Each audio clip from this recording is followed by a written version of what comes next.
جو ہماری نوجوان نسل ہے وہ آئس کی طرف کیوں جا رہی ہے اتنا آج کل, اور زیادہ تر کون سی لائک جینڈر ہے, لڑکے ہیں یا لڑکیاں ہیں جو آئس کی طرف زیادہ مبتلا ہو رہے ہیں؟ دیکھیں بیسیکلی یوتھ سے ریلیٹڈ ہم نے ڈسکشن کرنا ہے, اور دین ہم دیکھتے ہیں کہ کیا gender specific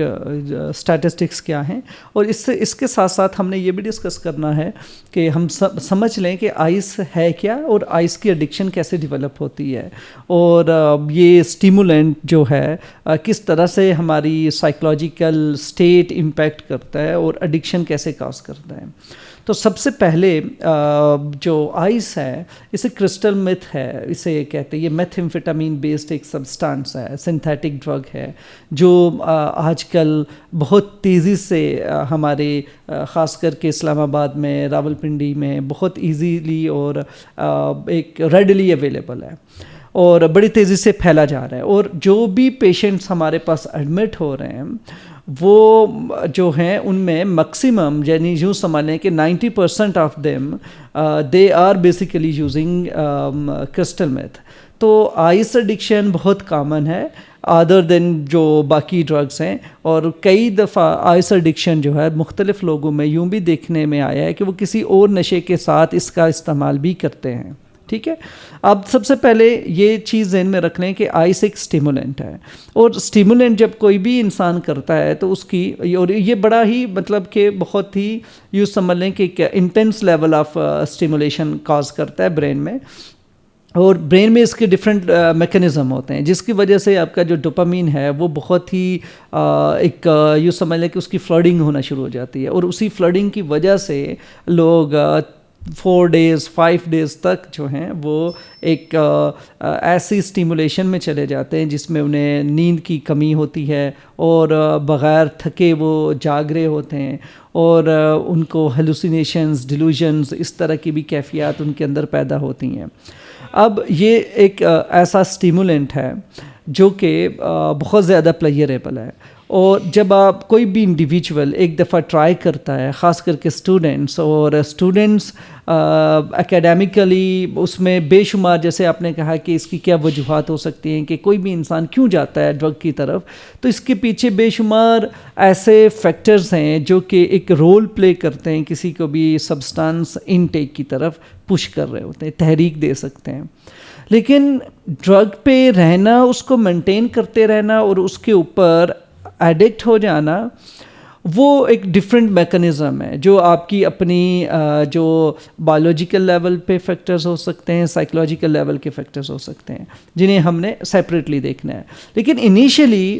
for example peer pressure ہو سکتا ہے, ریکریشنل یوز ہو سکتا ہے. پیئر پریشر کا مطلب یہ ہے کہ میرے اگر باقی لوگ, میرے دوست احباب, میرے فرینڈس, وہ اگر کسی نہ کسی سبسٹانس پہ کا استعمال کرتے ہیں, یا جیسے اسموکنگ ہے, اسموکنگ کی اگر عادت میرے گروپ میں ہے, جس گروپ کو میں نے جوائن کیا ہوا, جو میرے فرینڈ سرکل ہے, اگر وہاں پہ سگریٹ ہے تو سگریٹ یوزلی گیٹ وے ہے. یہ باقی منشیات کی طرف ایک یوں سمجھ لو کہ منشیات کی دنیا کا ایک دروازہ ہے جو اس سگریٹ سے ہی کھلتا ہے. تو کچھ لوگ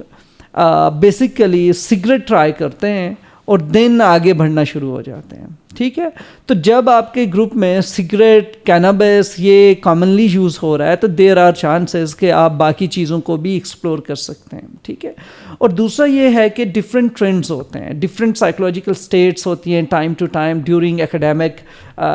کیریئر اور کورس. جب آپ آگے بڑھ رہے ہوتے ہیں تو کبھی کبھار ایکیڈیمک سے ریلیٹڈ اسٹریسز بھی ہوتے ہیں, ایگزامس بھی ہوتے ہیں, پرفارمنس ریلیٹڈ بھی پرابلمس ہوتی ہیں. تو سم ہاؤ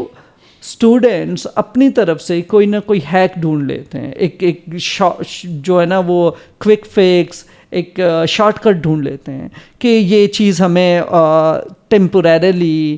وقتی طور پہ, عارضی طور پہ ایک ریلیف دے گی, یا مے بی کنسنٹریشن انہینس کر دے, یا ہم اچھا فیل کریں, ہم جاگ سکیں over the night 2 nights 3 nights تو ہم پڑھ سکیں اور پڑھنے کے لیے. تو کچھ لوگ اس طرح سے بھی ٹریپ ہوتے ہیں, اور کچھ ایسی ایمفیٹامین بیسڈ ٹیبلٹس بھی ہیں جو یوتھ جو ہے نا استعمال کرنا شروع کر دیتی ہے.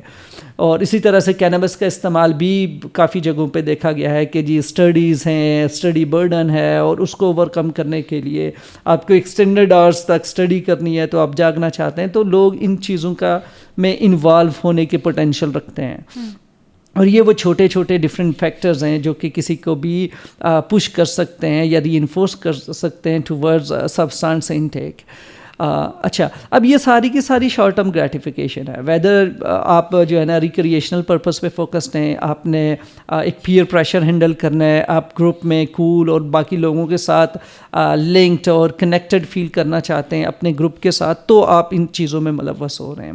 اسی طرح سے آپ اپنی جو فائنینشیل ایکیڈیمکس اور ڈفرینٹ جو پرابلمز ہیں سوشل لیول پہ, ایون ایموشنل جو پرابلمز ہیں, ان سب کو بھی کوپ کرنے کے لیے لوگ جو ہے نا ایک کوئک فکس ڈھونڈتے ہیں, کیونکہ جی ڈرگ کیا اور آپ کچھ وقت کے لیے آپ اپنی ان فیلنگز, ان پینفل ایموشن سے دور ہو جائیں گے اور آپ کو لگے گا کہ پرابلم بیسیکلی اب نہیں رہی, حالانکہ پرابلم وہی ایگزسٹ کر رہی ہے. اور جیسے ہی جو انٹاکسیکیشن ہے وہ سیٹل ڈاؤن ہوگی, جو نشے کے اثرات ہیں وہ جیسے ہی چلے جائیں گے, تو آپ کو واپس ریالٹی ویسے کی ویسی وہیں پہ پڑی ہے اور پرابلم ورسٹ ہونا شروع ہو جاتے ہیں. ٹھیک ہے, یہی وجہ ہے کہ یوتھ جو ہے وہ اس ٹریپ میں جا رہے ہیں. اس کے علاوہ جو ہے جیسے ہماری جو اسلام آباد ہے اور راول پنڈی ہے, اس کے ڈفرینٹ جو سائڈ ایریاز ہیں, جو مضافات میں جو بستیاں ہیں یا جو جگہ ہیں, وہاں سے ایزیلی اویلیبل ہے اور ان لوگوں کو پتہ ہے, اور ڈرگ ایزیلی ایکسیسیبل ہے. تو یہی وجہ ہے کہ یہ جو ہے وہ اس کا پریولنس بہت زیادہ جو ہے وہ بڑھتا چلا جا رہا ہے. ابھی ریسنٹ کوئی رپورٹ اگر جیسے UNODC کی رپورٹ ہے, اگر وہ پبلش ہو جاتی ہے 2025 میں اس نے پبلش ہونا تھا, تو اگر وہ پبلش ہو جاتی ہے 2026 میں, تو یہ تو وہاں پہ ہمیں ٹرینڈ دکھے گا, نظر آئے گا کہ یہ ٹرینڈ اب کس لیول پہ پہنچا ہے. ادروائز جو 2013 کی جو UNODC کی رپورٹ ہے, اس میں پاکستان میں 6.7 ملین لوگ ہیں جو افیکٹڈ ہیں ڈرگس کا, جس میں کینابیس ایڈکشن ٹاپ پہ ہے. اور پاکستان جو ہے نا اس ایک پرابلم میں بری طرح سے پھنس چکا ہے, اور یہ ایک انڈیویجول لیول پہ پرابلم نہیں ہے بلکہ یہ اسٹیٹ لیول پرابلم ہے جس کو ہینڈل کرنے کی ضرورت ہے. اب یہی وجہ ہے کہ ایک تو ایکسیس اویلیبلٹی بہت ایزی ہے, جس کی وجہ سے اس کی روک تھام میں اتنا کوئی افیکٹو جو ہے وہ افیکٹونیس دکھائی نہیں دے رہی. تو ایک تو یہ چیز ہے. باقی ایکولی جو ہیں وہ یوتھ انوالو ہے regardless of the gender, male female دونوں ایکولی ڈرگ ایڈکشن میں ہیں. لیکن جو رپورٹ ہو رہے ہیں کیسز ریہیبلیٹیشن کے لیے, ٹریٹمنٹ کے لیے, وہ صرف